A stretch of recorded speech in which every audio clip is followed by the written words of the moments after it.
Hi. Sean, first of all, can you tell us you tweeted, "Try not to laugh at me when you see me today." Is this what you were referring to with the glasses and everything else? Yeah. Well, speaking of this fight week, I've known in the past you've been pretty vocal about how much you value your sleep schedule and stuff before your fights. How early did you have to come out here to Abu Dhabi to get acclimatized to the big time difference? Yeah, we came out about 2 weeks, 2 weeks ago, and I'm definitely glad we did. You know, those first 3-4 days trying to adjust wasn't too bad, but it definitely throws you off a bit. I think it's like an 11-hour time difference, so I'm glad we came out as early as we did. Then outside of the matchup with Petr, did you want to fight in Abu Dhabi, or did they just approach you with this big card and you wanted to be on the bigger cards this year? Yeah, it didn't matter. Obviously, my last 10 fights or so have been in Vegas, but you know, they offer you Petr Yan. It's a big opportunity. I'm not going to, say no because it's in Abu Dhabi. It's been really fun. I would not mind fighting here again. And speaking of Petr, a lot of fighters like the past few weeks, like Cheeto, Anthony Smith, said this is a smart matchup for you. It's a high-ranked opponent and a guy that can play into your style of fighting. Did you view that when they approached you with Petr, like this is the best matchup for you in that top 5? He was the only guy after that Pedro Munoz fight. I went back to the UFC and said, "Hey, I want to book a fight." Obviously, that one wasn't a satisfying victory. Petr was literally the only guy in the top 10 without a fight. He turned down Cheeto. Petr turned down Cheeto, so I don't think he really had an option. I think UFC probably went to him and said, "Hey, you can't just keep turning these guys down. You have to fight the Shikasho." So I know he was saying he picked that fight. I don't believe that. I think he got bullied into it. Do you think he won the fight against Aljamain in the last one? He still believes he won the last fight. It's hard to say you won when Aljo took his back. I think 3 different rounds and held him for a little bit. I don't know. I'd have to rewatch it, but I think the last time I rewatched it, I kind of gave the edge to Aljo. But it was definitely close still. Well, speaking of that, you mentioned when Aljamain got his back, you obviously train with Sanquinho. You have high-level grappling training partners. Is any part of you just want to test Petr taking him down again, or do you want to mainly keep this striking for these 3 rounds? I just, when I think about having fun, I think about knocking someone out. Like, I love grappling. Like, it's my favorite training. If I had to go pick what I'm going to do, I'd love to go grapple rather than spar or anything. But when I think of fighting and putting on performances and entertaining, I think of knocking people out. So, I mean, we'll see where the fight goes, but I'd love to knock him out.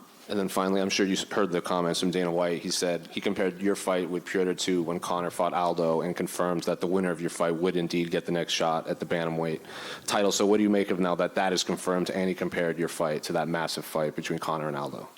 Yeah, I kind of already knew that. I mean, I'm the biggest draw in the bantamweight division, one of the biggest draws in the UFC. I go out there and beat the number 1 guy. Like, who else would I fight other than for the title? So I kind of already knew that. Hearing it confirmed from Dana, I mean, I already knew that basically, so it didn't really do much. But yeah, I think this is a massive fight. It's obviously not a main event, but this could be a main event. This is a massive fight. Do you feel like this is the most talked about fight on this card? I don't know. I don't really pay attention to any of the other fights. I know that I'm excited for them. I'm going to watch them after, but I really don't pay attention to any other fights. Anytime I'm on a card, I always say I'm the main event, just because every fighter should think like that. But I don't know. I know there's Charles Islam's a sweet fight. TJ Aldo's sweet fight. I wouldn't say it's like a huge fight, but yeah, I mean, you could say that. Sean, do you agree with Dana that this is your Aldo fight, or do you think there needs to be a title on the line for that to be the real one? I don't know. I don't really put too much thought into it. This is Sugar versus Petr fight. It's a sweet fight. You know, the chance of me going out there and knocking him out in 13 seconds are very low. So it's hard to. I don't know. Sugar versus Petr seems sweeter to me than Conor versus Aldo. You like to put on a show, obviously. Do you think when you look at the bantamweight division that Peter's style is the perfect one for you to do that, to go out there against him, put on a show on your feet and potentially knock him out? Yeah, I mean, I could see myself doing that to anybody in the division. You know, Petr likes to strike, though. So, yeah, I mean, I've been fighting guys 5'6" my entire career. And I think Peter's just the most evolved version of that. He's the highest level of that kind of style you can get. And that's what's so exciting, is because I have the skills, I have the abilities, and now I have the opportunity to go out there and show the world that I'm as good as I've been saying I am. I feel like part of you kind of enjoys proving people wrong. Should you beat Peter on Saturday, there's no more proving wrong. You've already proven yourself to be one of the best in the world. Is that going to disappoint you that you can't keep shutting people up? Well, no, because I haven't fought an elite level grappler, so that question is going to still be there. Can he grapple? It depends. Say I go out there and knock Peter out, beat Peter, and we don't grapple much. It'll still be like, can he grapple? Can he grapple? So I'll still have people to prove wrong. I could go out there and beat, the best grappler in the world, and they'd still say, yeah, but. So that's just how this game works. I noticed you're only wearing one watch today. Where's the other one? Yeah, I felt humble. Sean, I'm curious, when this fight was first booked, Dana said that he basically had to be convinced by Sean Shelby to make this happen. Are you surprised to hear him come out and say that? We haven't really heard him, share that line of thinking and kind of the behind the scenes in the matchmaking before.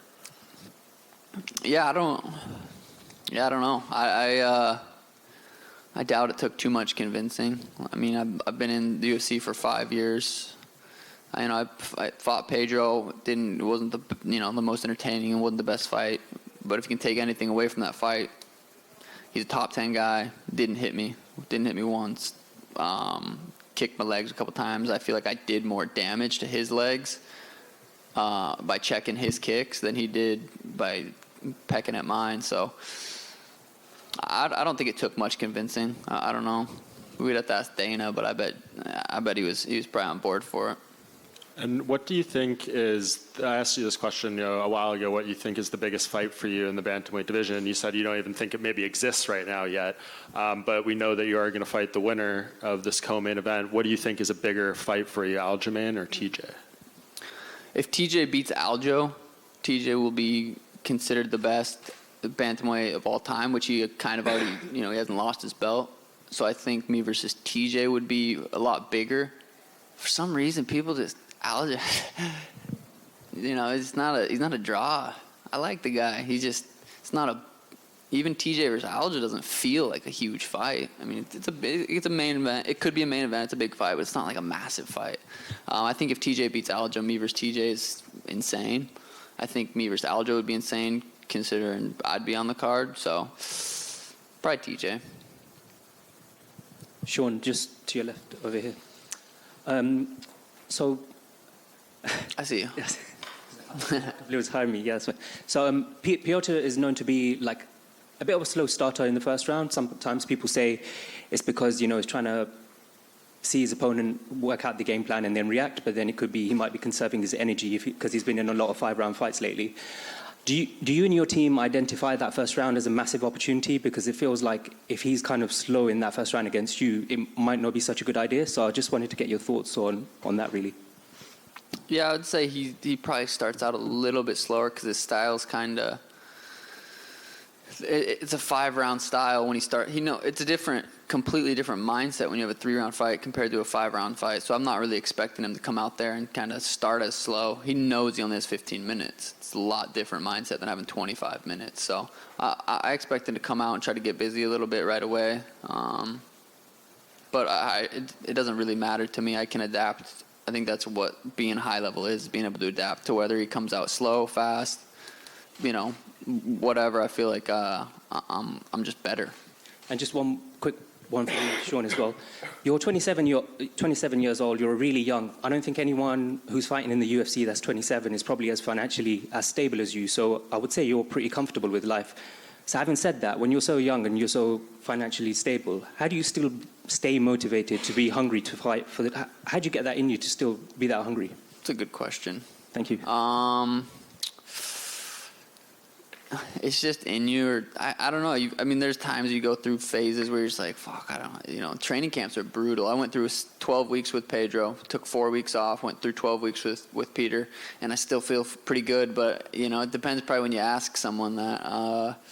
I just have a lot of work to do. I want to fulfill my potential, and I do believe I can be considered one of the best fighters of all time if I just stay grinding and just stay grounded and keep working. So just kind of always reminding myself, like, when I'm 37, 38, 39, I'm not going to be in these positions to be able to be as healthy as I am and as young as I am, and I don't want to regret anything. So kind of reminded myself of that. Thank you.